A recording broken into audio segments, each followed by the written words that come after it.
സംസ്ഥാനത്ത് അടുത്ത കാലത്തുണ്ടായ ചർച്ചയായ ഹർത്താലുകൾ സജീവമായി ചർച്ച ചെയ്ത് നിയമസഭ. തുടർച്ചയായുള്ള ഹർത്താലുകൾ ഒഴിവാക്കണമെന്ന് മുഖ്യമന്ത്രി പിണറായി വിജയൻ ചർച്ചയിൽ ആവശ്യപ്പെട്ടു. ഇതിനായി സർവകക്ഷി യോഗം വിളിക്കാൻ തയ്യാറാണ്. ഹർത്താലിൽ അക്രമം നടത്തിയവർക്കെതിരെ കർശന നടപടിയെടുത്തിട്ടുണ്ട്. സംസ്ഥാനത്തിന്റെ വികസനത്തിന് ഒന്നും ചെയ്യാത്തവരാണ് ഇവർ.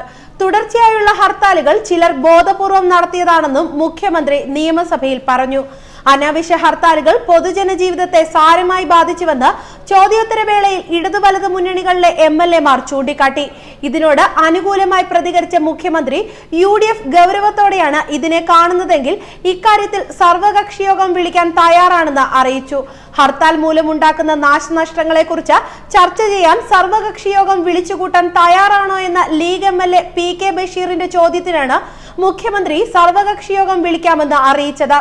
ടൂറിസം മേഖല കേരളത്തിന്റെ മുഖ്യ വരുമാന മാർഗങ്ങളിൽ ഒന്നാണെന്നും എന്നാൽ ടൂറിസം മേഖലയുടെ വികസനത്തിന് തടയിടാൻ ബോധപൂർവമുള്ള ശ്രമങ്ങൾ ഉണ്ടാകുന്നുണ്ടെന്നും മുഖ്യമന്ത്രി സഭയിൽ പറഞ്ഞു.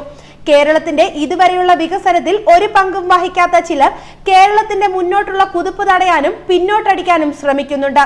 ഹർത്താൽ എന്ന സമരമുറയെ പാടെ തള്ളിപ്പറയാൻ ഒരു രാഷ്ട്രീയ പാർട്ടിയും സാധാരണഗതിയിൽ തയ്യാറാവില്ല.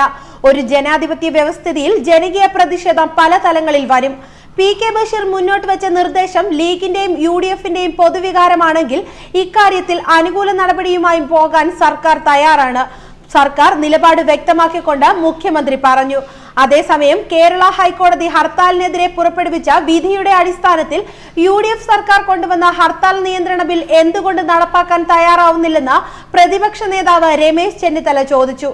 ആദ്യം സഭയ്ക്ക് പുറത്ത് സർവകക്ഷി യോഗം വിളിച്ച് ഇക്കാര്യം ചർച്ച ചെയ്യാമെന്നും ഇതിനുശേഷം ഇക്കാര്യത്തിൽ ബില്ല് കൊണ്ടുവരുന്ന കാര്യം പരിഗണിക്കാമെന്നുമായിരുന്നു മുഖ്യമന്ത്രി പിണറായി വിജയന്റെ മറുപടി.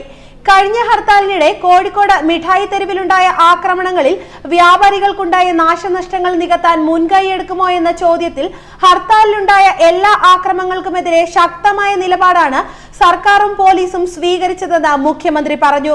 ഹർത്താൽ ആഹ്വാനം ചെയ്യുന്നവർ ആരാണോ അവർ സ്വന്തം കടയടയ്ക്കുകയോ വാഹനം ഓടിക്കാതിരിക്കുകയോ ചെയ്യട്ടെ എന്നും മറ്റുള്ളവരെ നിർബന്ധിപ്പിച്ച് കടയടപ്പിക്കുകയും ചെയ്യുന്ന രീതി അവസാനിപ്പിക്കാൻ തയ്യാറാവണമെന്ന് മമ്മൂട്ടിയുടെ നിർദ്ദേശം സ്വാഗതം ചെയ്യുന്നതായും മുഖ്യമന്ത്രി പറഞ്ഞു. കാസർഗോഡുണ്ടായ ഹർത്താൽ ദിന ആക്രമണങ്ങളിൽ ഗുരുതരമായി പരിക്കേറ്റ കരീം മുസ്ലിയാർ എന്നയാൾക്ക് അക്രമികളിൽ നിന്ന് നഷ്ടപരിഹാരം വാങ്ങിക്കൊടുക്കാൻ നടപടി ഉണ്ടാകുമോ എന്ന് NA നെല്ലിക്കുന്ന MLA ചോദിച്ചു. മുഖ്യമന്ത്രിക്കെതിരെ ഒരു പെൺകുട്ടിയെ നിർത്തി തെറിവിളിപ്പിച്ച സംഭവം അദ്ദേഹം സഭയുടെ ശ്രദ്ധയിൽപ്പെടുത്തി. ഹർത്താൽ ദിനത്തിൽ കാസർഗോഡുണ്ടായ കേസുകളിൽ പലതിലും പ്രതികൾ തന്നെയാണ് ഇരകളെന്ന് അദ്ദേഹം ചൂണ്ടിക്കാട്ടി. ഇത്തരത്തിലുള്ള 32ഓളം കേസുകൾ പ്രത്യേക സംഘത്തെ വെച്ച് അന്വേഷിപ്പിക്കണമെന്നും അദ്ദേഹം ആവശ്യപ്പെട്ടു. കാസർഗോഡ് മഞ്ചേശ്വരത്ത് വർഗീയ കലാപത്തിനായി നീക്കം നടന്നതായി കണ്ടെത്തിയെന്നും മുഖ്യമന്ത്രി വ്യക്തമാക്കി. പോലീസ് കരുതലോടെയാണ് നീങ്ങുന്നത്. ജനങ്ങളുടെ സഹകരണവും വേണം. മറ്റു മേഖലകളിൽ വർഗീയ കലാപം നടത്തിയ നേട്ടം കൊയ്യുന്നവരാണ് കേരളത്തിലും അതേ വിദ്യ പയറ്റുന്നത്. ഇതിനെതിരെ നാം ജാഗ്രത പാലിക്കണമെന്ന് മുഖ്യമന്ത്രി പിണറായി വിജയൻ പറഞ്ഞു. പേരാമ്പ്രയിൽ പള്ളിക്ക് നേരെ ആക്രമണമുണ്ടായ സംഭവം ഗൗരവത്തോടെയാണ് സർക്കാർ കാണുന്നതെന്നും മറ്റൊരു ചോദ്യത്തിന് മറുപടിയായി മുഖ്യമന്ത്രി പറഞ്ഞു. ന്യൂസ് ഡെസ്ക് മലയാളി വാർത്ത.